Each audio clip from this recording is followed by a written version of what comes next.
Lights, camera.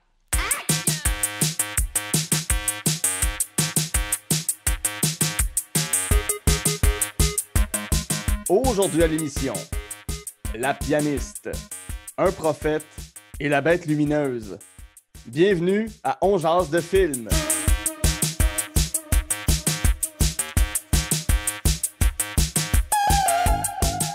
Bonjour à tous, ici Guillaume Saint-Cyr, On jase de film, la formule est simple. Je m'entretiens avec un invité ou une invitée de ses goûts en matière de cinéma.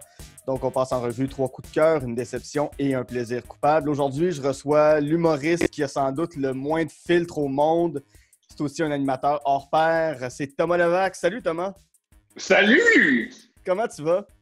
Très, très bien. C'est une belle présentation. Merci, merci. Thomas, tu as fait l'École nationale de l'humour comme auteur. Tu as écrit pour plusieurs humoristes. Tu as écrit sur un bye-bye, des séries, des émissions. On t'a vu à quelques reprises à sous-écoute. Tu as fait une couple de podcasts depuis ta sortie de l'école. Tu animes aussi le podcast de Thomas Levac et son petit frère, sa petite sœur, Couple ouvert avec ta blonde Stéphanie Bragnac. Sa blonde, disons, la blonde de mon podcast. Oui, la blonde de ton podcast, effectivement. Effectivement. Dans ce podcast-là, vous parlez énormément de cinéma avec vos invités. J'ai l'impression que ta blonde et toi, vous êtes des fans de cinéma, que vous êtes des consommateurs de films. Oui, moi, j'aime beaucoup plus le cinéma qu'elle. Moi, j'aime le cinéma. Elle aime que des films jouent pendant qu'elle est sur son cellulaire. C'est la différence fondamentale entre Steph et moi. Et truc à savoir sur Steph, elle a une mémoire de poisson rouge. Alors, tu peux écouter un film avec Steph et dès que le film finit, tu fais c'est quoi le nom de la fille, puis qu'est-ce qu'elle faisait comme métier, puis elle fait je le sais pas. Puis ça s'appelle, mettons, la tueuse à gages. Elle se souvient de rien. Ça s'appelle Kate, la tueuse à gages. Ouais, comme je ne savais pas. Je ne savais pas. Toi, ton goût pour le cinéma, ça vient d'où? C'est quoi les films qui t'ont marqué en grandissant? Au début, quand j'étais adolescent, je détestais le cinéma. Enfant et adolescent, je n'aimais pas le cinéma, je ne respectais pas le cinéma. Tout ce que je regardais, c'est des films de Steven Seagal. Alors, pour moi, le cinéma, c'était un gars qui rentre dans une pièce avec un regard stoïque et qui bat tout le monde sans bouger ses hanches. Je dis, c'est pas bon le cinéma, c'est une perte de temps. À l'âge de 16 ans, je me suis inscrit à la boîte noire et j'ai pas lu, mais j'ai loué le film Full Metal Jacket de Stanley Kubrick. Ça a brisé ma tête parce que, premièrement, c'est un film qui avait un discours. C'est la première fois que je voyais qu'un film, tu peux exprimer une idée. Deuxièmement, c'était pas... Oui, c'était drôle, mais c'était pas sérieux en même temps. Habituellement, quand j'étais enfant, tout était dans des cases. C'est pour ça que j'aimais autant les cartoons quand j'étais petit, puis je préférais la télévision, il y avait moins de cases. Exemple, les Simpsons, qu'est-ce que c'est les Simpsons? C'est pas clair. C'est pour adultes, c'est pour enfants. C'est une critique, c'est juste du niaisage, c'est plein de choses en même temps. Je voyais pas ça au cinéma. Tu chantais que c'était un film d'Adam Sandler. C'est Adam Sandler avec une voix bizarre qui a un métier bizarre pendant 1 an et demi. Ça ne dit rien d'autre. Un film sérieux, c'est jamais drôle. Tout le monde est sérieux. Tu sais, le facteur avec Kevin Costner, c'est très, très, très sérieux. Il est un acteur, c'est très grave. C'est la première fois que je tombais sur un film qui avait tout ensemble. C'est hilarant. Ouais. Motor Jacket. Ouais. C'est hilarant. C'est une leçon de comédie. Si tu réalises que tu écris une comédie, regarde Fullmetal Jacket, il y a une leçon de comédie exceptionnelle. Le personnage du lieutenant, du gars de l'armée, le lieutenant Hartman, il est génial. C'est un des personnages les plus drôles qu'il y a jamais eu de l'histoire du cinéma. Mais en même temps, c'est percutant, c'est troublant, et c'est ce qui fait que les films, c'est ce qui fait que je suis tombé en amour avec le cinéma. C'est jamais à quoi t'attendre. Exemple, ce que j'aimais pas surtout des comédies américaines. Exemple, c'est une comédie, fait que tu ris. Là, il faut que tu ris, puis il y a une pression, puis tu ris pas vraiment. Ce qui est le fun, mettons, avec un film comme Fullmetal Jacket, ou les films dont on va parler, parce que je trouve tous les films que j'ai choisis, je les trouve drôles. Le rire te surprend. C'est un film sérieux, c'est un film sur à quel point c'est un film sur la déshumanisation de l'armée, mais tu ris. C'est très particulier. Tu te sens coupable de rire. Des fois, tu t'éclates de rire parce que tu veux te protéger d'un truc trop grave que tu vois à l'écran. Et ça m'a ouvert l'esprit. Ah, c'est ça. Parce que dans la vie, c'est ça l'humour. Généralement, on rit quand on veut, mettons, désamorcer une situation. Parce que ces films-là font. Plutôt que Adam Sandler qui, hey, je joue au golf de manière weird. Je comprends Adam Sandler, mais après une demi-heure, on est tanné, on a compris. Ça va faire un court-métrage, mon amour. Ouais, j'ai le même rapport, mettons, avec No Country for Old Men. Que la première fois que je l'ai vu, j'étais comme, oh mon Dieu, c'est sérieux, c'est rough. Deuxième, troisième fois que je l'ai vu, je riais du début à la fin. Je trouvais ça hilarant comme film. Le personnage, pas principal, mais disons le personnage dont on se rappelle tous, Ouais, Shiger, Anton, je pense que ouais, c'est Shiger. qui est joué par Javier Bardem. Javier Bardem, c'est un être hilarant. Il est très, très drôle, cet acteur. Cet homme est très, très comique. Mm-hmm. Et les frères Cohen sont comiques, je veux dire, François Letourneau et Jean-François Rivard, deux génies, à mon avis, de la comédie au Québec, ben, ils s'inspirent ouvertement des Cohen pour faire leur comédie. Totalement. On va je rentrer pense, dans ta à moins liste. que s'ils entendent ça, mais je pense qu'ils aiment bien ces deux frères. Je pense bien que oui, je pense bien que oui. Il y avait assez de référents à Fargo dans Série Noire pour que ça se voit que ce soit des mentors. Ah, génial, comme quoi? Ah, ben l'hiver? Ouais, ben entre autres l'hiver, mais même la musique, ça se reflétait des fois dans certains plans, dans certaines situations. Tu sais, c'est le personnage de Denis qui ressemble beaucoup, pas dans ses traits, mais dans ses manières à Jerry Lundegaard, qui est tout le temps dépassé par tout. Mais en tout cas, c'est mon observation. Peut-être que les gars feraient non, tu te trompes, puis t'es un cave, là, mais mon observation, je voyais quand même beaucoup de clins d'œil à un truc style Fargo dans ce film-là. Très, très cool. Ouais. Fait qu'on va rentrer dans ta liste avec le premier film, La pianiste, 2001, de Michael Haneke, qui met en vedette Isabelle Huppert, Benoît Magimel, Annie Girardot, dans les rôles d'Erika, Walter et la mère d'Erika. Ça raconte quoi, La pianiste? La pianiste, c'est exceptionnel. La pianiste, c'est l'histoire d'une femme extrêmement réservée, disons coincée, qui est une prof de piano dans un conservatoire à Vienne. Les premières minutes, tu suis une femme. Le film commence! Elle rentre chez elle et elle frappe sa mère. Ça commence comme ça. C'est une femme qui rentre chez elle. T'apprends que c'est une femme entre 30 et 40 ans. C'est pas clair parce que c'est Isabelle Huppert. Elle se chicane avec sa mère et elle la frappe. Coupé à, tu vois le quotidien d'une femme qui est extrêmement incisive, coincée, très. Il n'y a pas de niaisage. On la suit dans son quotidien. Au début, tu ne sais pas trop ce que tu regardes. C'est juste une femme dans un conservatoire très caustique. Et là, soudainement, le film bascule. Que tu réalises que cette femme très coincée, elle est adepte de paraphilie, de masochisme, de sadomasochisme et d'automutilation. Elle rentre, le film bascule quand elle rentre. On suit la femme parce que pendant quelques minutes, on la suit dans son quotidien. Et même dans son quotidien, elle rentre dans un peep show. Ouais. Ce qu'elle aime, c'est un peep show, un truc où on achète, à l'époque, on achète des vidéos pornographiques. Tu peux mettre dans une pièce, regarder un film et se masturber. Elle rentre dans une pièce, elle met un film pornographique et elle respire les mouchoirs pleins de sperme des hommes qui sont passés derrière elle. Ouais. Tu vois ça et là, tu fais « Wow, c'est qui cette femme-là? Je suis plus clair! Qu'est-ce qui se passe? » Et là, c'est joué par Isabelle Huppert, qui est, à mon avis, une des plus grandes actrices et une des plus belles compositions que j'ai jamais eues. Nicole Kidman a même dit. C'est drôle parce qu'elle a dit une fois en entrevue que quand elle a vu Isabelle Huppert dans La pianiste, c'est la plus grande. Elle a toujours voulu.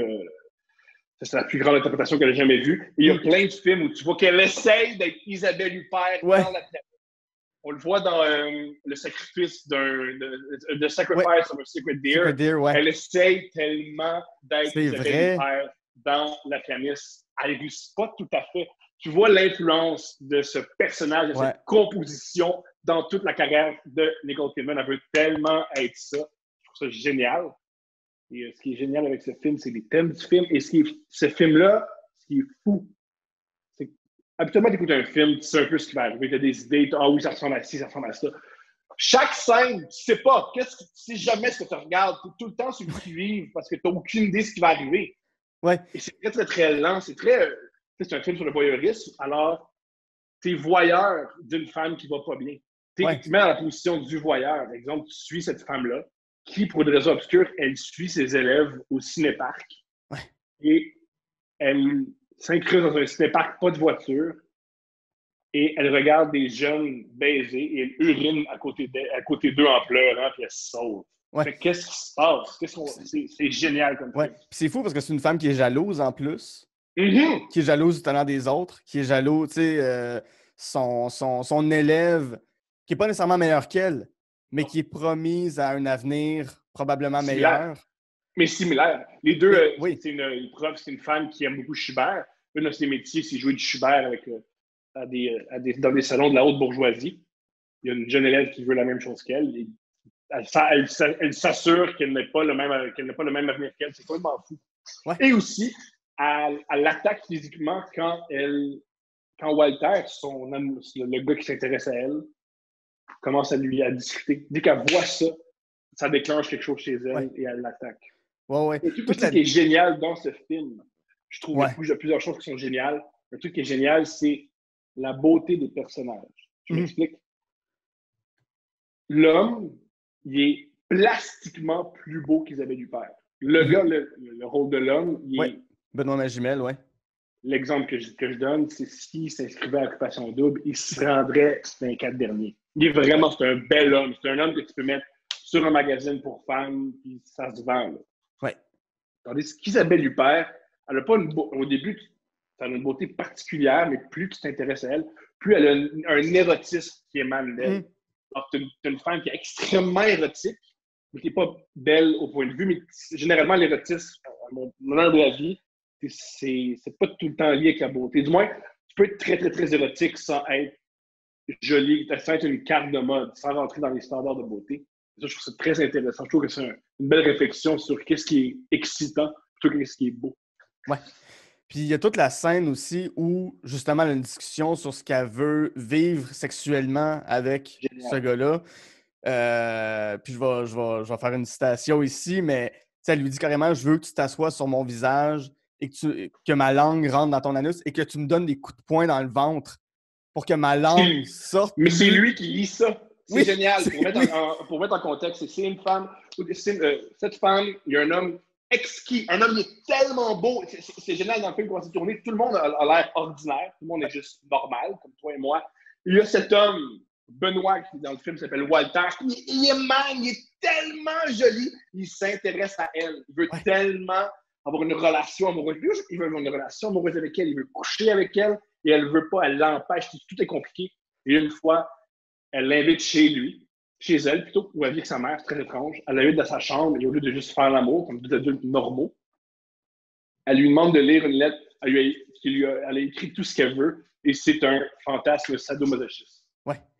Puis je me demandais, toi, plus personnellement, puis t'en parles beaucoup dans tes podcasts, ça, mais ta découverte de la pornographie, de la perversion, ta découverte de ces univers-là, ça s'est manifesté comment chez vous, si c'est pas trop indiscret? Très jeune. Ben moi, mon père est sexologue. Mon père a une formation de sexologue, il n'est pas sexologue. Il étudie en section, mais il a fait autre chose dans la vie. C'est-à-dire qu'il a pris ce diplôme-là, il a fait plus du travail social. Alors, la sexualité, ça a toujours fait partie de ma maison, on a toujours discuté. Alors, moi, très, très jeune, j'ai été exposé à la sexualité extrêmement jeune. Alors, très jeune. Sinon, beaucoup Internet. J'ai un ordinateur dans ma chambre à partir de l'âge de 12 ans. Et dès que tu as un ordinateur, dès que tu es une jeune personne qui a 12 ans, qui a un ordinateur, qui peut fermer sa porte, tu regardes des gens tout nus se caresser. Je crois que c'est tout à fait légitime. Alors, c'est comme ça. Je me suis jamais aimé le sadomasochisme. J'ai jamais aimé les pratiques sexuelles qui sont mis de l'avant dans ce film-là. Par contre, il y a un truc qui est génial dans ce film-là. C'est Slavoj Zizek, un philosophe qui... lui aussi, il y a des films, on jase de films. Lui, c'est l'idéologie derrière les films. J'adore ça. Je suis tellement content qu'on aille là. Et selon lui, un des messages du film, c'est il ne faut pas réaliser ses fantasmes. C'est ça, la fin du film. À la fin du film, Isabelle Huppert, son fantasme est réalisé. Walter enferme sa mère, il la bat et il la viole. Il y a un viol dans le film. Tu veux pas, dans les troupes, tu ne veux pas voir ça. Il y a un viol très violent dans le film. Et elles ne sont pas comblées. Ouais. Une des notions du film, c'est nos fantasmes doivent rester nos fantasmes et on ne veut pas vraiment ce qu'on veut. Ouais. Tu as mentionné Slavoj Žižek. Qu'est-ce que tu aimes? Parce que tu es le premier humoriste que j'entends parler de ce philosophe-là. Je pensais que j'étais tout seul à triper dans mon coin sur Pervert's Guide to Ideology puis sur sur ses livres, des ex-jokes, des affaires de même. Qu'est-ce que tu aimes de Slavoj Žižek? On va faire une petite parenthèse avec ça. Qu'est-ce que j'aime de ça? J'aime de quoi il a l'air. C'est un homme qui a l'air complètement coqué. J'aime qu'il est punché. Il répète souvent, quand tu l'écoutes beaucoup et que tu le lis beaucoup, il répète les mêmes blagues. Il est très, très punché. C'est un homme qui a une réflexion très, très, très intéressante. Il voit la société de manière très amusante. C'est un marxiste, mais il rit beaucoup, beaucoup de la gauche. Il se moque de la droite. C'est un homme qui est difficile à mettre dans une case. Alors, même s'il se répète, c'est jamais ce qu'il va dire d'une situation. Alors, quand il s'intéresse, mettons, je pense que c'est la jeune Suédoise de 16 ans qui a créé un mouvement pour l'environnement, ou quand il parle du mouvement MeToo, il est toujours original, parce que il n'est pas dans une case. C'est pas le gars tu sais qui va dire ça parce que son groupe pense comme ça, alors il répète ce que son groupe pense, vraiment pas. Ce qui est cool de Slavoj Žižek, comme les bons artistes, ils sont libres de penser ce qu'ils veulent. Des fois, ce que j'aime pas dans nos médias, c'est quand une personne prend la parole, tu sais ce qu'elle va dire. De quoi ils ont l'air. Cheveux mauves, ça c'est son opinion. Regarde-le, il y a une chemise à moitié ouverte, il est entrepreneur. Voici ce qu'il va dire. Ouais. Je trouve que les médias en ce moment, partout en Amérique du Nord, du moins, c'est un peu comme la lutte. Tu sais ce que les gens vont dire, c'est très rassurant. Il est différent. Tout à fait, tout à fait. Je suis profondément d'accord avec ça. On va passer à ton deuxième film qui est Un prophète de Jean Audiard. Qu'est-ce que j'allais dire à propos de la pianiste que je voulais dire? Il y a quoi que je voulais dire à propos de la pianiste que je trouve génial. Ça, je l'ai dit. Un truc aussi qui est très agréable du film. Je ne sais pas si c'est fait exprès, c'est juste moi qui invente ça. Des fois, j'invente des affaires. C'est le film, le personnage principal, c'est une musicienne. Tout le monde est musicien dans le film. Et je trouve que c'est construit comme une musique. C'est-à-dire qu'au tout début, il y a un gros coup. Ça te saisit. Ensuite, il y a une construction. Ça monte. Il y a une explosion. Et vers la fin, ça descend un peu. Et comme une musique, il n'y a pas de fin. La fin de la pianiste, c'est pas super clair. C'est ce qui est le fun des films de Michael Haneke. Ils se vendent de dire, moi, je ne réponds pas à des questions, je pose des questions. C'est ce que je fais dans mes films. Je ne sais rien, mais j'aime poser des questions. C'est le rôle de l'artiste. C'est ce que j'aime. Je pense que, je ne sais pas si c'est fait exprès, mais c'est fait exactement comme une mélodie. Oui. Juste finir sur Michael Haneke, je pense que c'est un des rares réalisateurs qui n'a pas un vraiment mauvais film à sa carte. C'est tous des bons films. Le gars a gagné coup sur coup 2 Palmes d'Or à Cannes. Avec Le Ruban Blanc et Amour. Ceux qui ne connaissent pas, parmi les auditeurs et les auditrices, Michael Haneke, il est à découvrir. Il n'y a pas un de ses films qui va vous laisser indifférent. Non, tu ne te trompes pas. Non, c'est ça. Ça peut être lent, ça peut faire peur même. Je pense que Caché, ça fait extrêmement peur comme film, même si c'est tout le temps en background. Funny Games, le film dont tout le monde parle de Michael Haneke, c'est Funny Games. Oui. Ouvertement, il a dit, il trouvait ça bizarre, les films d'action. Il s'est dit, pourquoi les gens se déplacent au cinéma pour voir de la violence? Alors moi, je vais leur offrir un film violent pendant 1h30. C'est que de la violence pendant 1h30. Ouais. Donc, ton deuxième film, Un prophète de Jean Audiard, qui met en vedette Tahar Rahim et Niels Arestrup. C'est quoi un prophète? C'est quoi ce film-là? En fait, c'est génial. C'est la question suivante. C'est comment je survivrai en prison? Ouais. 6 mois, on m'envoie en prison, comment je survivrais? L'histoire est géniale, c'est l'histoire d'un jeune homme qui s'appelle Malik qui est en prison. On ne sait pas pourquoi. C'est un jeune musulman. On ne sait pas trop son âge, on ne sait pas trop grand-chose sur la vie du personnage, ce que je trouve génial, ce que je trouve dommage maintenant aujourd'hui avec les films, surtout avec les séries Netflix. Il y a tellement d'informations sur le calice de personnages, puis c'était quoi son enfance, puis voici c'était qui sa mère, puis voici c'était qui son père, et toutes ces actions sont logiques. Ce que je déteste, c'est tellement américain, la logique américaine. Les gestes doivent être logiques. Je suis contre ça. Je pense que dans la vie, on est illogique. On a des spasmes, on a des pulsions, on ne sait pas pourquoi on les suit, des fois on se trompe, des fois on ne sait même pas ce qu'on pense nous-mêmes. Pas parce qu'on dit quelque chose qu'on le pense, je suis d'accord avec ça. Et il y a rien que je trouve le plus fatigant quand on me dit « Tu te contredis, Thomas », j'ai envie de crier, bien sûr que je me contredis, Chris. Ouais. C'est ce que j'aime de ce film-là. C'est un personnage, on ne sait pas c'est qui, il est en prison, et c'est un homme qui doit survivre en prison. C'est un film, dans le premier 10 minutes, il t'accroche. C'est très différent de La Canisse, qui est un film qui monte doucement. Mhm. Dans le premier 15 minutes, tu as un prisonnier, il ne sait pas il est où, il est tout seul, il se fait voler ses chaussures, et il y a la personne la plus importante de la prison, un autre prisonnier qui dit « Yo, il y a un gars dans ton aile que j'aime pas, tu vas le tuer. » Ça commence comme ça. Et c'est l'histoire d'un jeune garçon qui doit survivre en prison, qui doit rentrer dans des groupes. Et c'est un film exceptionnel. C'est fait par Jacques Audiard, qui est un de mes réalisateurs favoris. Très, très bon, oui. Ce film-là, c'est un chef-d'œuvre. C'est un film que je vois une fois par année. C'est tellement bien fait. À savoir sur le film, le truc que je trouve génial sur le film, encore une fois, on est voyeur d'une personne qui vit une situation complètement folle, être en prison en France. Ce que j'aime du film, c'est l'acteur qui joue le personnage principal, c'est son premier rôle à vie. Il n'a jamais joué dans un film de sa vie. C'est le fun parce que tu as l'impression que le personnage, c'est l'histoire d'un homme qui n'est pas à sa place. Ben, l'acteur, c'est ça. C'est un acteur qui est entouré de grands acteurs français, peut-être le metteur en scène le plus respecté de France. Et tu le vois dans son visage, j'ai-tu rapport ici, j'ai-tu pas rapport, je dois. Parce que c'est aussi pour survivre. Il doit changer sa manière d'être, il doit changer sa langue, C'est un film sur beaucoup l'identité. C'est un gars, vu qu'il ne sait pas il est qui dans la vie, il doit changer d'identité pour pouvoir fonctionner dans un milieu. Moi, je m'en souviens. Ce qui m'avait marqué dans ce film-là, j'avais écouté ce film-là à ma première année d'École nationale de l'humour. OK. Et j'arrivais pas ça ne marchait pas à l'école. Je me sentais pas à ma place. Quand j'ai vu ce film-là, je me sentais comme ce petit garçon-là.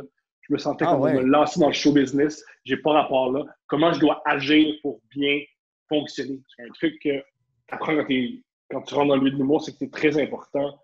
Les relations, c'est très important. Plaire, c'est très important. Pas dire la mauvaise affaire, c'est important d'avoir la bonne attitude. Ça veut bouleverser. Ce film-là soit je trouve ça intéressant. Pourquoi tu te sentais pas à ta place? Parce que t'es pas bon. T'es pas bon et tu connais pas les codes. Ce qui est génial, je pense que c'est pour ça que les films de prison sont aussi bons. Ouais. C'est que la prison, c'est plein de choses de la société, mais exagérées. Exemple, en prison, tu es mieux de connaître les codes, sinon tu vas te faire mal. Il y a des choses que tu ne peux pas faire en prison, sinon tu vas te faire battre. C'est pareil pour n'importe quel milieu. Au travail, tu n'es pas censé mettre au micro-ondes du poisson le midi. Tu vas déranger tout le monde. Il n'y a rien qui t'en empêche, mais tu ne peux pas savoir. C'est ce qui est génial dans Un prophète, c'est que c'est beaucoup un film sur les codes. Tu dois suivre les codes. Par exemple, lui, c'est un musulman, fait qu'il doit se tenir avec d'autres musulmans. Mais il ne se tient pas avec d'autres musulmans. Fait que les musulmans laïssent pour ça. C'est très, très important. Aussi, un film, je considère que c'est un film sur l'identité. Quand je parle d'identité, c'est, mettons, la sexualité, l'ethnicité. C'est l'histoire d'un homme qui n'est pas dans la bonne clique. C'est l'histoire il est rejeté par les musulmans. Alors, il doit comprendre la culture corse parce que c'est les Corses qui le protègent. Alors, il doit devenir corse, mais pas trop corse parce qu'il ne sera jamais corse. Mais jamais perdre son côté musulman, mais pas être trop musulman parce que les Corses vont être contre lui. Alors, il doit jouer entre les deux cultures, entre les deux identités. Il y a même un personnage qui dit t'es du bord des Corses, t'es du bord des musulmans, t'es du bord des Arabes, il fait ça des barbus. Il dit c'est mauvais pour les couilles. Et ça, je trouve que aujourd'hui, il y a plein de gens qui vivent ça. Je pense que si on écoute les médias, l'identité, c'est super important. C'est beaucoup dans le discours. Là. Si t'es noir, tu vas avoir tel discours. Si t'es blanc, tu ne peux pas avoir tel discours. Si t'es blanc, tu peux avoir accès à tel poste, mais c'est pas si t'es noir. Est-ce qu'il y a trop d'arabes? Est-ce qu'il n'y a pas assez d'arabes dans les médias? Est-ce qu'il n'y a pas assez de noirs? C'est des discussions qui sont là. Je considère que le personnage principal représente un peu comment la majorité des citoyens se sentent. C'est-à-dire, je ne comprends pas trop ces débats-là. Je m'y intéresse pour pouvoir survivre parce que c'est des codes, mais il me semble que c'est des choses un peu absurdes et un peu obsolètes. Oui.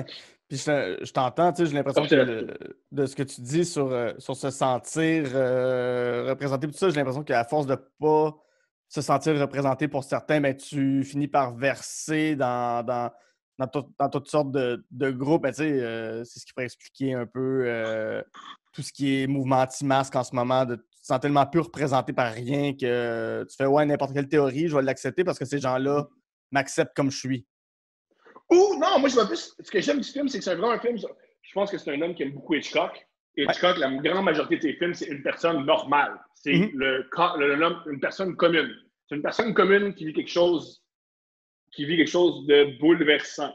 Exemple, psycho, c'est l'histoire d'une employée, elle vole de l'argent, elle vit quelque chose de gros, là, elle se fait tuer. C'est tout le temps une petite personne qui vit quelque chose de... C'est pareil pour Malik, c'est un citoyen normal. Mm-hmm. Là, il y a la situation la plus absurde de tous les temps. Il rentre en prison, il doit tuer un homme et il doit rentrer dans une gang, dans une opération criminelle corse. Yeah! Je pense que, mettons, ils ont au masque.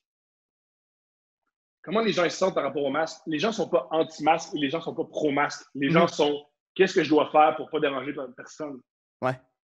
Qu'est-ce que je fais? Est-ce que je vais mettre un masque pour me faire déranger, mais d'un autre côté, je sais bien que c'est juste un masque, c'est pas ça qui va arrêter une pandémie, mais d'un autre côté, pas mettre de masque, ça va quand même, ça a des conséquences. Je crois que c'est génial. C'est ce que j'aime de ce film-là. C'est une personne commune, c'est une personne au centre. Et je pense que dans nos médias, je répète toujours médias parce qu'il y a beaucoup de médias ces jours-ci, il y a très peu de personnes communes, il y a juste des extrêmes. Ouais. T'es anti-masque ou ta photo de profil, t'as un masque. Il n'y a pas de « ça me gosse porter un masque ». Je ne sais pas si ça aide vraiment. Mais bien sûr que je vais en porter un parce que les scientifiques me disent de le faire. Ouais. C'est la chose à faire. Il y a très peu de ce discours-là. Il y a très peu de neutralité, très peu de personnes au centre. Et Malik, c'est vraiment le personnage, il est au centre. Il est au centre. Il est au centre des Arabes, il est au centre des Corses, il est au centre. Il n'est pas vraiment criminel, il n'est pas vraiment non plus. Il y a quand même un dossier, un dossier criminel, alors c'est génial. Ouais. Et aussi un truc que je... ouais, ben en fait, non, vas-y, finis ta pensée. Un autre truc que j'adore du film, et ça c'est très, très, très, très, très personnel, mon personnage favori, c'est un homme qui s'appelle, ça sera pas super long, c'est un homme qui s'appelle roulement de tambour. Oui, Jordi le Gitan. C'est Jordi le Gitan qui est joué par Reda Kateb, qui, je pense qu'il joue un blanc plus qu'autre chose. Il joue le junkie. Il y a un truc qui est génial. Comment il est introduit, ce personnage-là? Il va voir Malik dans la cour de prison. Il est très, très proche de lui. Il fume une cigarette, puis il explique le film porno qu'il a vu. Il explique une scène, puis il est très gêné. Je trouve que ça montre bien la relation que j'ai avec mes amis maghrébins. C'est-à-dire que ils me trouvent tout très, très, très dégueulasse de parler autant de ma sexualité et d'avoir aucun filtre, mais ils haïssent pas ça. C'est ce qu'ils aiment le plus chez moi. Comme ma relation avec Adib, c'est ça. Comme Tom, tu parles beaucoup de sexe de notre côté. C'est cool de parler de sexe, c'est cool que tu sois à l'aise avec ça. Puis je trouve que c'est une belle relation. Et puis je trouve que c'est le personnage le plus intéressant. C'est Jordi le Gitan qui est son ami avec qui il vend de l'héroïne. Ouais. Puis t'as-tu toi-même l'impression d'être devenu un personnage commun ou par rapport à ce que tu étais à l'école de l'humour où tu te fais sentir un certain registre? Je suis Jordi le Gitan, c'est sûr. Je suis Jordi le Gitan. Je suis le toxicomane très bizarre qui, oui, j'aime beaucoup Jordi le Gitan. Je suis pas Malik, je suis pas à la tête d'une activité terroriste. OK. Pas terroriste, une activité criminelle, excuse-moi. Criminelle, pardonne-moi. Ouais. Ton troisième coup de cœur. Ah, qu'est-ce que j'allais. Ma scène favorite du film. Oui. Parce qu'il y a un personnage dont on n'a pas parlé, c'est le personnage de Luciani, qui est, mettons, entre guillemets, l'antagoniste du film. C'est-à-dire que à la tête de l'organisation criminelle corse, il y a un gars qui s'appelle Luciani, qui est joué par un super comédien. Et c'est un personnage, disons-le, froidement méchant. Et c'est un des meilleurs méchants qu'il n'y a pas. Il y a une scène exceptionnelle, puis ça montre à quel point c'est ça la méchanceté. Il réussit à faire mal à Malik avec une cuillère. Wow. Il est tout doux avec lui, il est gentil, puis il prend tout ce que sur la table, c'est une cuillère, puis il réussit à le dominer avec une cuillère. Il me dit, c'est ça, le pouvoir. Tu peux mettre quelqu'un à terre avec une cuillère. Il dit quelque chose de génial. Comment c'est filmé? C'est filmé il vient mettre sa cuillère dans l'œil de Malik. Ça coupe, et tu vois la caméra est du point de vue à Malik. Fait que t'es Malik. Tu vois mal. Il y a un œil fermé. Puis il dit en pleine face, tu peux pas agir comme tu veux dans la prison parce que quand les gens ils te revoient, toi, ils te voient moi. Lui de Chani partout sur ta gueule, puis il dit si tu rêves, c'est à cause de moi. Si tu penses, c'est à cause de moi. Si tu bouffes, si tu vis, c'est à cause de moi. Puis je trouve ça tellement génial. Ça montre, c'est ça. Puis je trouve qu'on l'espèce d'emprise qu'il peut avoir. pas juste une emprise, c'est on est très, très, très dépendant de nos patrons. On est très dépendant des gens au-dessus de nous. Et ça, c'est quelque chose qu'on vit beaucoup, quelque chose qui est très... C'est même une critique de la vie. Je veux dire, on peut extrapoler ça à nos relations avec nos parents, on peut extrapoler ça à nos relations avec nos collègues. Moi, en plus, j'étais auteur, je chantais ça. Je chantais que, moi, je suis rien, moi, dans le fond, moi, je suis Mariana, moi, dans le fond, moi, je suis Catherine, fuck! J'ai pas vraiment d'identité qui je suis, tu sais. Je trouve que dans le personnage de Malik, je dis la même chose. C'est-à-dire, Malik, au début, il est au service des autres, et tranquillement, pas vite, il développe quelque chose. C'est ce que j'ai fait dans ma vie, tu sais. Longtemps, je suis au service des autres. Mais juste mentionner, il n'y a personne qui a mis une cuillère dans l'œil. ni Mariana, ni Catherine Levac, ni personne. je vois très mal Catherine Levac essayer de te mettre une cuillère dans l'œil.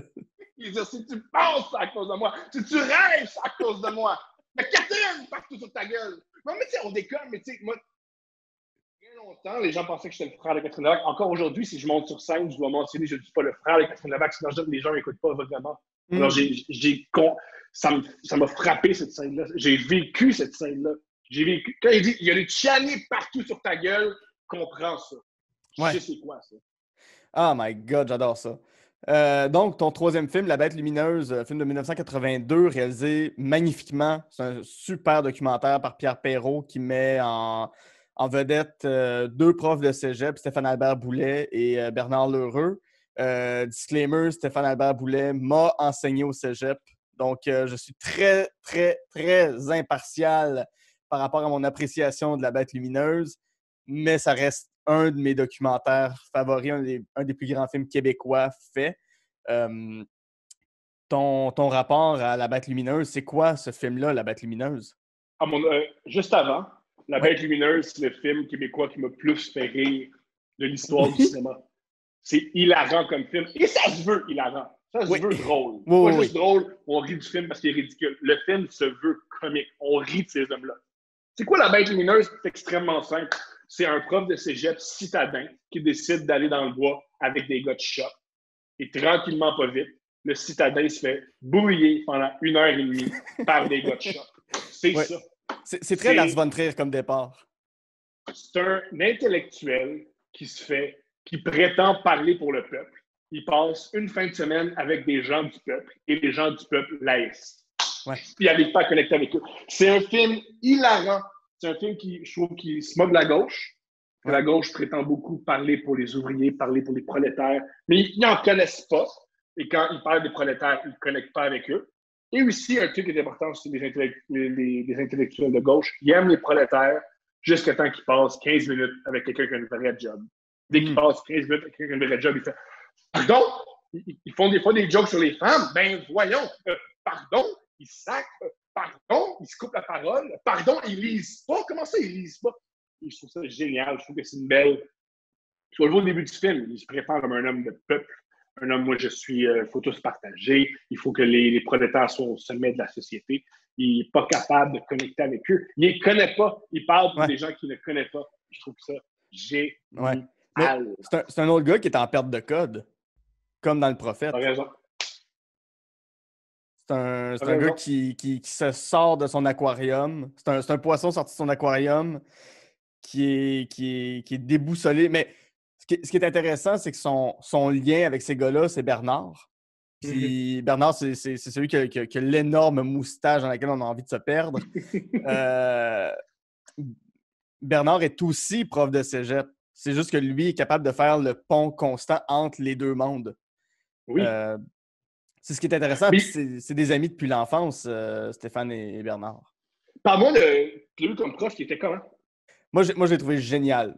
En partant, quelqu'un qui me fait découvrir Citizen Kane, t'es une personne géniale à mes yeux. Citizen Kane est j'ai un plaisir à regarder Citizen Kane, contrairement à tout le monde pour qui c'est un exercice académique. Moi, c'est un plaisir fou que j'ai de me taper Citizen Kane.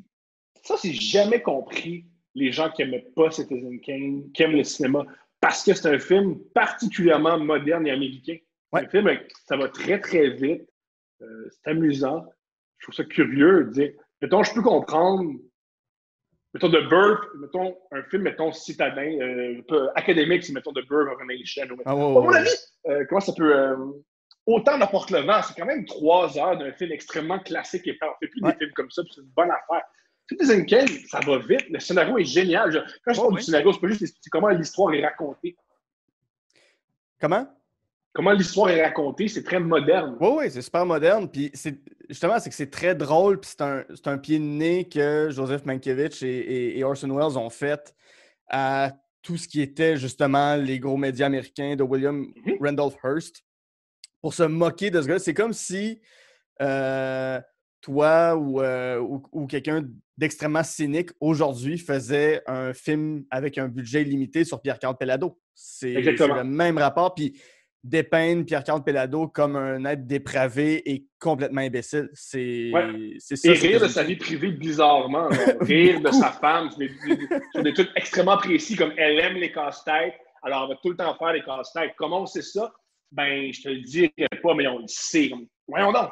Ouais, c'est ça. Mais bref, comme prof de cégep, écoute, Stéphane, j'ai des anecdotes et des anecdotes à pu finir sur ce gars-là. J'en parlais l'autre jour avec une de mes amies qui était 1 an plus jeune que moi au cégep. C'est une de mes amies qui elle s'habillait pas pour aller à l'école, elle se costumait. Tous les jours, elle mettait, une journée était en hippie, une journée était habillée de manière hyper futuriste, puis à un moment donné, elle portait une robe un peu flamboyante, elle rentre dans la classe, puis Stéphane la regarde, puis devant tout le monde, il dit « Ça, c'est de même qu'une femme s'habille! » Ah, génial! C'est de même, les femmes, que vous devez vous habiller, comme Catherine, parce qu'elle est belle.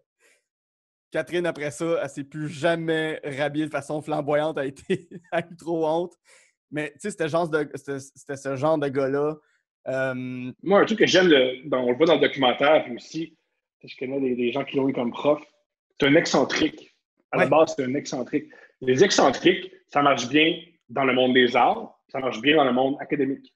Ouais. Dans le monde des gens qui travaillent, les excentriques sont mis à leur place en tabarnak. Ouais. Je le sais, moi, je le vis. Quand je suis à sous-écoute, Mike, il capote sur moi. Les gens dans les commentaires YouTube, Maïs, tous les commentaires, c'est il parle trop, il coupe la parole, pour qui il se prend, il n'est pas vraiment le même, c'est un personnage. J'ai toujours envie de marquer en majuscule. Je ne suis pas un personnage. Le personnage, c'est si j'étais calme. Je suis vraiment un gars excité qui crie. Ouais. Mais tu vois, Stéphane, c'était ça. À un moment donné, Stéphane a fait un rant de. Premièrement, à un moment donné, il a fumé dans la classe. Génial. Juste pour nous montrer c'était quoi la persistance rétinienne. La persistance rétinienne, c'est quand tu as un morceau de lumière, un point de lumière que tu fais tourner, ça va faire un halo. La perception de ton œil, ça s'appelle la persistance rétinienne. C'était juste pour nous faire apprendre ça, mais lui, il fallait qu'il fume dans sa classe devant tout le monde. Génial. Il a fini par botcher sa cigarette, il a lancé son paquet en disant « Tiens, je veux plus de toi, cigarette, je me libère de mes chaînes. » Mais tu sais, c'était un rant de 10 minutes sur pourquoi la cigarette, c'était mauvais pour lui. Puis il a fini son... C'est génial aussi du film. Moi, je trouve que le film ressemble beaucoup à The Office, parce qu'il ne faut pas oublier que The Office, c'est une parodie c'est un faux documentaire. Ouais. Ça, c'est un documentaire. Et dans The Office, tu as le personnage principal, un mauvais humoriste. Surtout le Britannique. Ils l'ont un peu perdu dans la version américaine. Même la version américaine, la joke que tout le monde cite de Michael, c'est That's What She Said, c'est une joke poche. Là. Je trouve une fille dit quelque chose de sexuel, tu vois, ou That's What She Said. Ben, dans La Bête lumineuse, c'est de la mauvaise poésie. Puis de la mauvaise poésie, c'est hilarant. Parce que c'est un poète, il insiste tout le temps pour faire de la poésie. Par contre, quand tu chasses un chevreuil, c'est pas le temps de faire de la poésie, c'est le temps de fermer sa gueule. Ouais. C'est pas poétique chasser un chevreuil. C'est poétique de l'extérieur. C'est poétique de l'extérieur. Mais dans les faits, quand tu te retrouves... Tu sais, puis je me suis jamais retrouvé avec un fusil dans ma vie. Je me suis jamais retrouvé face à un chevreuil que je devais tuer ou pas, ou le stress de peut-être tuer quelque chose ou quelqu'un. Mais c'est zéro de la poésie. C'est pas... Tu sais, de l'extérieur, tu peux filmer ça, que ce soit gracieux. Tu sais, les Sœurs Boulay l'ont fait avec un vidéoclip. Où est-ce que tu les vois pleurer à la fin parce qu'ils ont tué un boc. Mais dans le vidéoclip, c'est super bien rendu, c'est beau, puis encore là, on comprend. Mais... on peut remettre ça en question. C'est-tu vraiment poétique ou c'est du niaisage comme le gars il fait dans le film? C'est ça qui est génial de la poésie. Ce qui est aussi génial de la poésie, c'est que tu peux jamais dire à une personne un poème c'est du niaisage parce que il vient de se livrer. Ouais. 10 minutes plus tard, c'est le fun de prendre quelqu'un par la manche, faire « C'était vraiment pas bon. » « Oui, c'était pas bon! » Et le film te permet de faire ça. Vu qu'il n'est pas dans la même pièce que toi, quand il fait un poème, tu peux juste rouler des yeux et faire « C'est donc bien pas bon. » Ouais. T'es-tu déjà allé dans une Il y a soirée une de lourdeur poésie? avec la poésie. On oublie que, Oui, si tu fais, moi, je suis un poète. C'est lourd, un poète. Un oui, poète, c'est très désagréable. C'est fatigant, quelqu'un qui parle de ses émotions en rimant. oui, oui. Mais t'es-tu déjà allé dans une soirée de poésie? Malheureusement, non. Je te garantis, tu vas rire du début à la fin. Parce que c'est toujours une lumière derrière la tête de quelqu'un qui lit un poème, mais vu que la lumière est derrière sa tête, s'il y a un papier, il voit juste l'ombre de sa tête sur son papier, fait qu'il lit super mal Oh, génial. à chaque fois. Fait qu'il finit toujours par placer son papier trop haut pour essayer de lire, mais c'est impossible à lire. Puis effectivement, c'est beaucoup de la livraison de tes sentiments intérieurs, mais dans des métaphores qu'il y a juste l'auteur ou l'autrice qui peut comprendre. Puis Des moi, fois, les ça me fait métaphores, ils veulent rien dire. aussi. Moi, j'étais allé une fois, puis j'avais fait un faux poème très drôle. Puis je me suis fait détester parce que c'était pas la soirée pour rire. Ah, je dis ça, mais si dans une soirée d'humour, il y a un humoriste qui est vu des humoristes, c'est pas correct. C'est sûr. Ce n'est pas correct. Un humoriste qui, mettons, qui se moque du genre, qui imite un humoriste, ce n'est pas correct. Et moi, c'est ce qui me fait le plus rire. Ouais. Parce que j'adore mon médium. Tu peux t'en moquer, puis je vis très, très bien avec ça. Ouais. Qu'est-ce que tu trouves dans La Bête lumineuse? Qu'est-ce que ça t'apporte quand même de regarder ce film-là? La bête lumineuse. La bête lumineuse. OK. Faut voir Pierre Perrault. Il y a un mouvement au Québec. On a inventé une sorte de cinéma au Québec. On le mentionne rarement. Ça s'appelle le cinéma vérité. Tu as plus d'éducation que moi en cinéma. Si je me trompe, coupe-moi et rectifie le tir. On a inventé ce qu'on appelle le cinéma vérité. C'est-à-dire que tu filmes un peu ce qui se passe et tu le mets comme ça. C'est du cinéma vérité. Et Pierre Perrault, c'est un peu le prince du cinéma vérité. Et si on transpose 40 ans plus tard, ça fait un peu la télé-réalité. La bête lumineuse, c'est Occupation Double.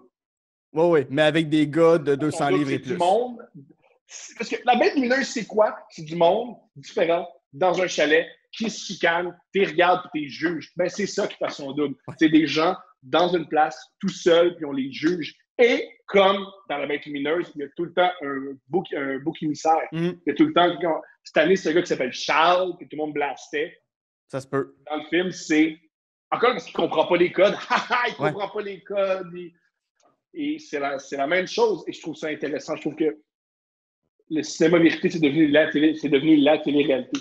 Ouais. Par contre, je veux voir Jay du Temple rentrer dans La Bête lumineuse, faire comme là, Stéphane, Bernard, qu'est-ce qui se passe de pas correct là? On peut-tu se parler? Mais Jay du Temple, on peut même avancer que c'est le gars qui fait de la poésie bizarre. C'est le gars qui trouve de la poésie là où il n'y en a pas.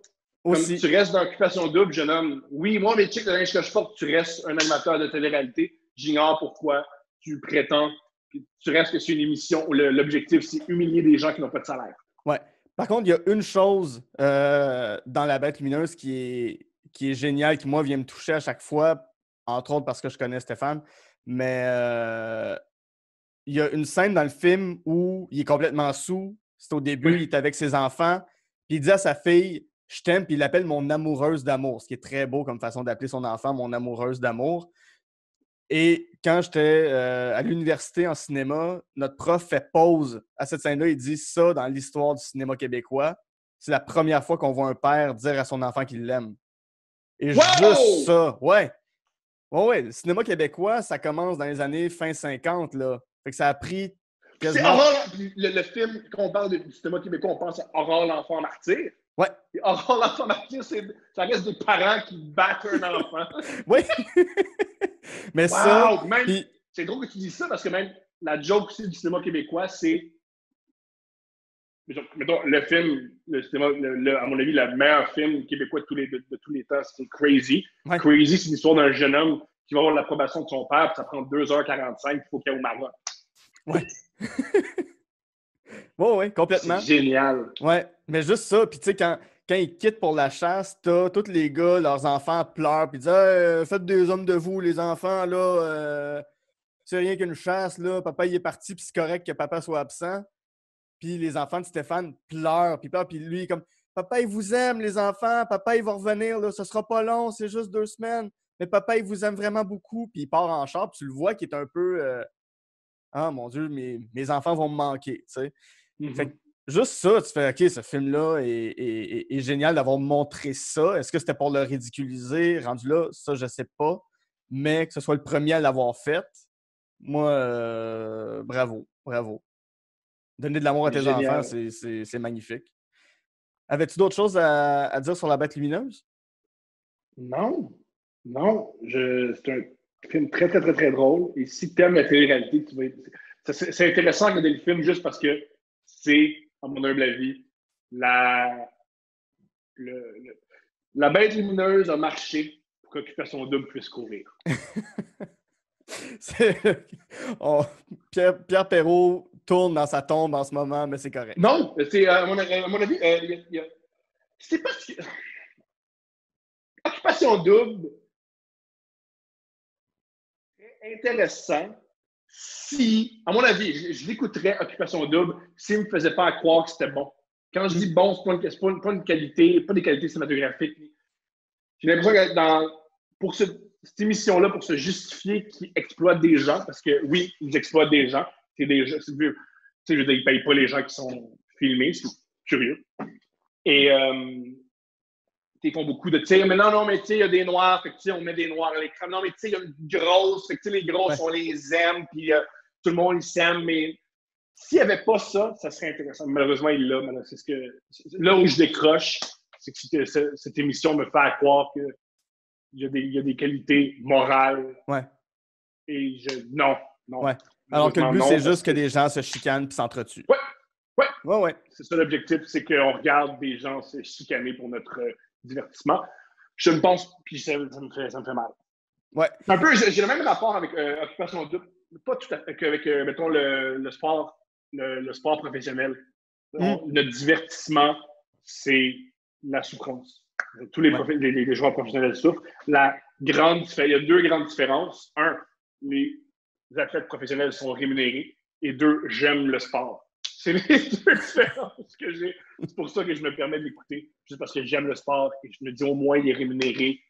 Carey Price, même s'il joue avec des ligaments déchirés. Ouais. On va faire une petite pause là-dessus. Au retour, on va découvrir que tu préfères passer du temps au pays d'Oz plutôt que dans la terre du milieu du Seigneur des Anneaux, à condition d'être sous l'effet d'une certaine substance avec Dark Side of the Rainbow. À tout de suite.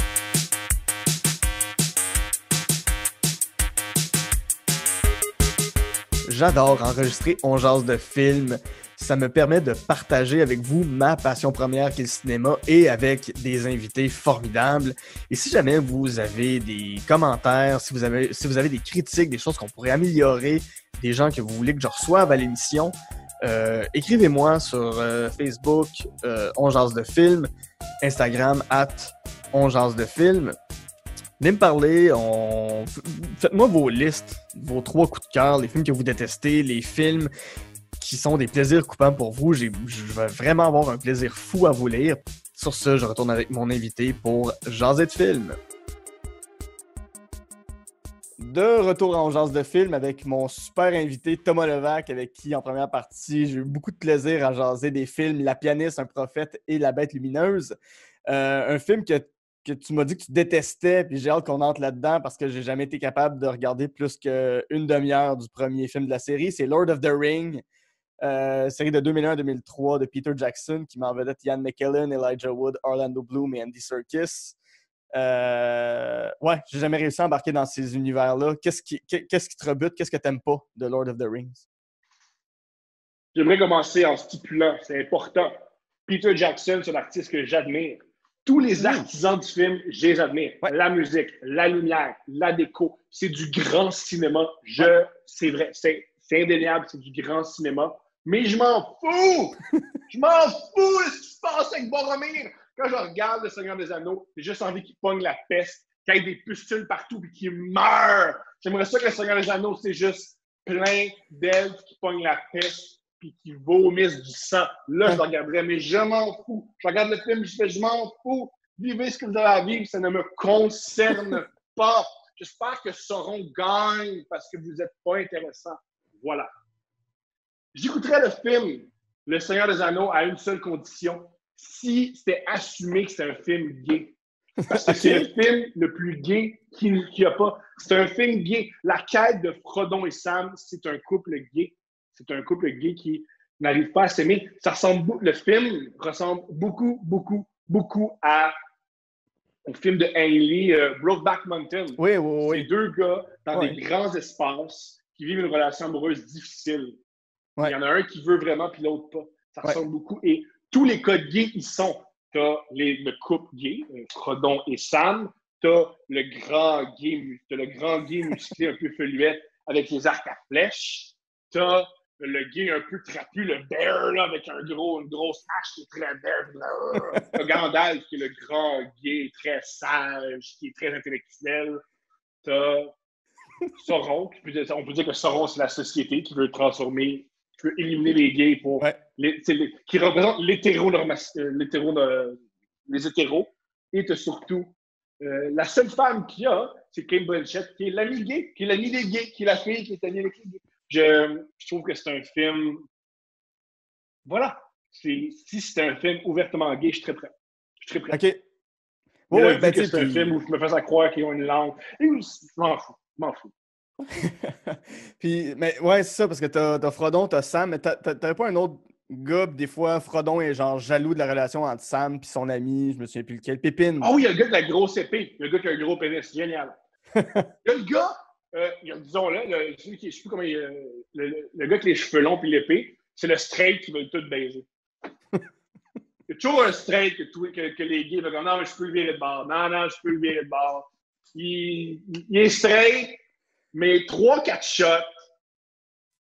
Je peux le sucer, je suis sûr. Je suis sûr que je peux le sucer. Moi, 3-4 shots, là.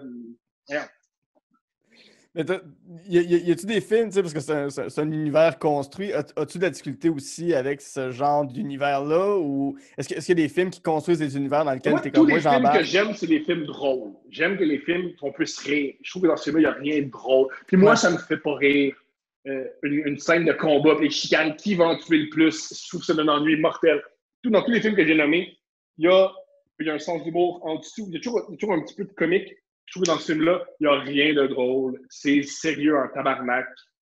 Je veux dire, ils ont les pieds poilus, ils sont tout petits, tu peux pas rire, ça m'énerve. Je trouve ça plate. Oui. T'as même Gollum je m'en qui fous. est le bonhomme le plus cartoony qui existe. Il est plus cartoon que n'importe quel Looney Tunes, mais sa Il est quête pas est vraiment sérieuse. drôle. Et puis aussi, les moments drôles sont vraiment appuyés drôles, puis ça, je trouve ça ennuyant. Je pourrais même pas te nommer une joke parce que, comme je t'ai dit, j'ai regardé 30 minutes du premier, puis ça a fait « Oh non, je pourrais pas embarquer Moi, là-dedans. j'ai regardé, c'est de l'excellent cinéma. C'est du cinéma, je veux dire, les scènes de combat sont exceptionnelles, les prises de vue, c'est plein de super bons artistes ensemble qui font une œuvre magistrale, mais je m'en fous. Ouais. Je m'en fous de ce qui se passe. Ouais. Mais tu sais, moi, je trouve ça intéressant quand ils sont dans leur village, puis dès qu'ils quittent, je fais « Ça me concerne plus. C'est votre quête, partez. Moi, je préfère rester avec les petits hobbits dans le village à faire des tartes puis des pommes. » Ça pourrait être ça. Ouais, si c'était, mettons, du cinéma vérité, si c'était un faux documentaire sur les hobbits, on l'écouterait. Bon, mais oui. là, s'il faut qu'il aille marcher, là, les arbres. Ah, puis tout le temps, il y a un con. C'est plate. C'est un film d'action typique que j'haïs, là. Oh non! Puis si tu t'en fous, tu sais qu'ils vont se rendre au calice. Moi, ce que j'aime des films, c'est qu'est-ce qui va arriver. Ouais. Ça se peut. Tu sais, mettons, Game of Thrones, ils ont bien instauré ça, même si je ne serais pas sur Game of Thrones. Ils tuent des personnages importants en disant les personnages peuvent mourir n'importe quand. Les plates de Seigneur des Anneaux, tu sais qu'on va s'en sortir. Il n'y a jamais de réelle tension. Quand Frodon, il est comme « Oh non, nous sommes encerclés, je vais mourir! » Tu sais qu'il y a une bébête qui va apparaître, qui va tasser tout le monde, qui va s'en sortir. Il n'y a jamais de tension.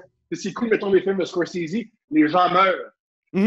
C'est pas aussi des films de James Bond. T'as jamais peur, il ne mourra pas James Bond, sa blonde non plus. Là, c'est plat. Tu peux pas avoir de tension si tu peux jamais. Si tu peux pas, il n'y a pas de chance que le personnage meure. Ce qui n'arrivera jamais dans ce cas-là de film. Ouais. Tu as mentionné Scorsese, puis à un moment donné, je t'avais entendu avoir une théorie sur les films de Scorsese, puis j'ai fait c'est exactement ça. Scorsese, c'est des films sur des gens qui veulent juste être bien habillés. Ouais. Je trouve ça génial. Je suis convaincu. Je suis convaincu. C'est ses amis. Lui, il a toujours dit, Scorsese, qu'il voulait soit devenir prêtre ou criminel. Dans les deux cas, c'est du beau linge. C'est un Italien, c'est des gars qui veulent être bien habillés pour faire le moins d'efforts possible. Je trouve ça très pertinent comme observation, Thomas. Ah, t'es fin.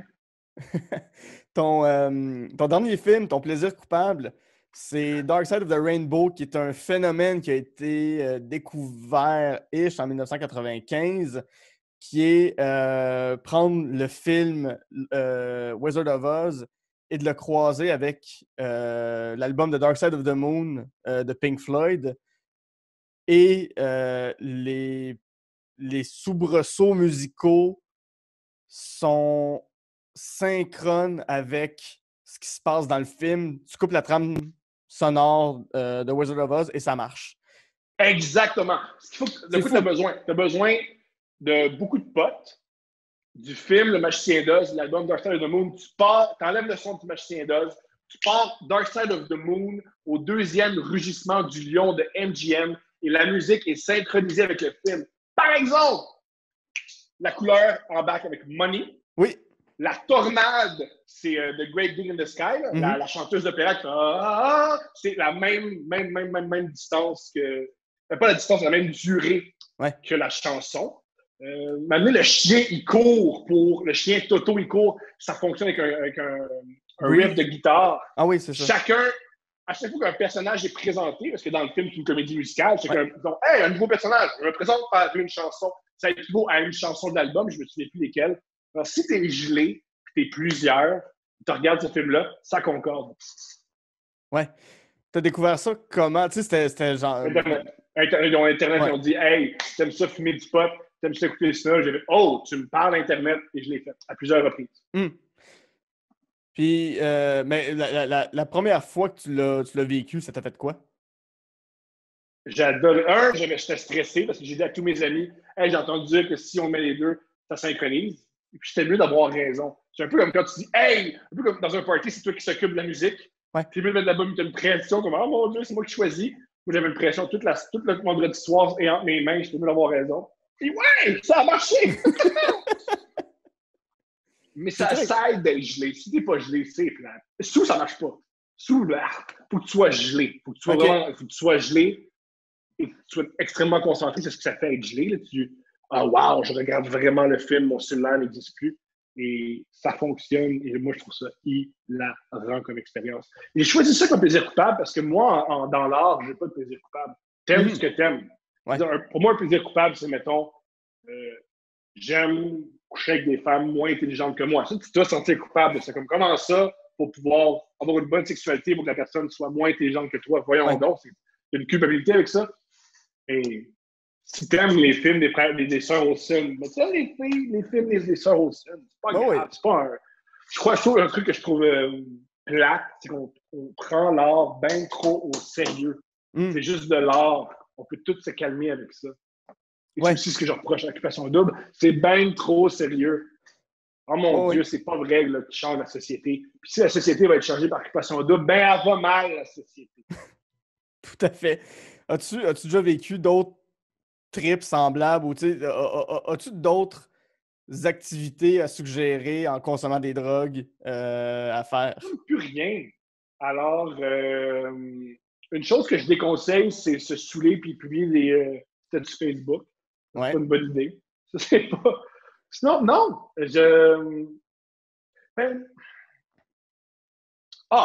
Si vous voulez avoir peur, fumez un joint puis écoutez Eraserhead de David Lynch, son premier film. Oh mon Dieu. Très, très, très, très peur. Je pense que les pires films à écouter quand t'es gelé, c'est des films de drogue. Parce que je considère que la majorité des films de drogue montrent mal c'est quoi être gelé. Les films, souvent, sont meilleurs pour montrer c'est quoi les problèmes de consommer, mais très mal qu'est-ce que c'est consommer. Alors, je vous encourage, si vous êtes gelé, écoutez des trucs flyés plutôt que des trucs qui parlent de drogue. Bon, ouais, comme écoutez pas Trainspotting, là. Non. Parce que là, vous allez bad tripper. Ouais. Ou dire c'est pas ça. Mais non. Ouais. Moi, j'avais un ami qui avait regardé The Wall de Pink Floyd complètement gelé et le processus entre quand les enfants tombent dans le hachoir à viande et que c'est la viande qui sort, le voyait complètement. Voyait tout le processus. Génial. Cet ami-là a fait « Moi, j'arrête ça. Je peux plus. » Ah, génial. Génial. Ah, ça, c'est... Wow. Oui, mais oui, ouais, les dessins animés sous Fantasia de Disney, je l'ai, doit être cool. Ouais, mais tu sais, ça a probablement pas été fait pour ça, Fantasia, mais je peux pas croire Ben, ça a été fait quand même dans les années 60, je pense, ou 50. Non, c'est années 40 même. Ah, mon erreur. Mais encore là, à cette époque-là, toutes les drogues étaient légales. Je pense que ça n'a pas commencé dans ces années-là, l'acide. 40-50? Ça se peut, mais tu sais, c'était l'époque où tu pouvais aller à la pharmacie t'acheter de la cocaïne. Ou juste des drogues, du sirop qui mélange un peu. Là. Oui, c'est ça. Fait que, oui, sûrement qu'il y a des animateurs à Disney qui étaient complètement pétés sur plein d'affaires différentes en même temps. Là. C'est sûr. Faut pas oublier que c'est l'époque où être considéré... Mettons, quand un artiste est considéré alcoolique dans les années 40, il buvait pour vrai. Là.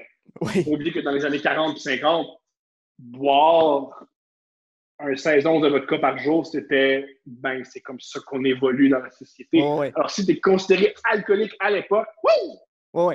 Chez Disney, dans les années 30-40, il y avait un club pour les animateurs, pour ceux qui faisaient de l'animation, qui étaient considérés comme les meilleurs, où Walt Disney donnait une clé et en tout temps, il y avait des masseuses puis de l'alcool gratuit. Ouais. Wow. Ça n'a pas vraiment changé, hein, parce que si tu es bon dans un domaine où tu fais beaucoup d'argent, tu as accès à des privilèges. Oui. Mais il existe un documentaire qui n'est pas approuvé par Disney, évidemment, mais le Rap Party, le party final de Blanche-Neige et les Sept Nains, ça a été une orgie. Carrément. Wow. Oui. Puis qu'après ça, Walt Disney est devenu l'homme anticommuniste qu'on connaît. Génial. Ouais, mais c'est vraiment... Je t'enverrai le lien, là, je mettrai le lien en... Ah oui, il faut que les auditeurs écoutent ça. Ouais, oui. Regardez le documentaire sur l'orgie de Walt Disney. Let's go. Oui, c'est malade. Mais... Ouais, donc on va conclure l'épisode là-desus. Thomas, c'est la meilleure conclusion. Mais merci, c'est un plaisir. Tu es un bon podcasteur. Merci beaucoup, merci. Si les gens veulent te suivre, c'est quoi tes plugs? Qu'est-ce qu'on peut suivre de toi? Googlez Thomas Levac. Suivez-moi sur Instagram, suivez-moi sur YouTube et suivez-moi sur Facebook. Je mets tout là-dessus. Souvent, on rit de mon nom, le podcast de Thomas Levac, c'est parce que je veux que Google me reconnaisse. Je veux que j'ai un nom, j'ai juste ça. Alors, googlez-moi, suivez-moi sur mes médias sociaux. Je suis très disponible. Écrivez-moi, ça me fait plaisir. Sinon, j'ai un Patreon où on peut voir mes épisodes du podcast de Thomas Levac et de Couple ouvert en tout. S'il vous plaît, abonnez-vous au Patreon. Ça me donne de l'argent, ça me permet de mettre beaucoup plus de temps là-dessus. Si j'ai de l'argent sur mes podcasts, je mets plus d'argent sur mes podcasts. Et vous, en contrepartie, vous avez accès aux podcasts avant tout le monde. Je pense qu'on est 8 épisodes à l'avance pour Couple ouvert. Alors, tu as plein d'épisodes. Je vais le dire, ton podcast... tes podcasts, autant le podcast de Thomas Levac, tu as des invités incroyables, tu arrives à leur faire dire des choses que j'ai l'impression qu'ils ne diraient pas ailleurs. Et avec ta blonde Stéphanie Vandelac, Couple ouvert, c'est tout aussi bon, ça va des fois encore plus loin que ce que tu arrives à faire tout seul. Les deux ensemble, vous avez une chimie incroyable, puis vos invités sont toujours bons. Fait allez écouter pour vrai le podcast de Thomas Levac et Couple ouvert. Let's go! Là-dessus, mon nom est Guillaume Saint-Cyr et avec Thomas Levac, on a Jasé de film.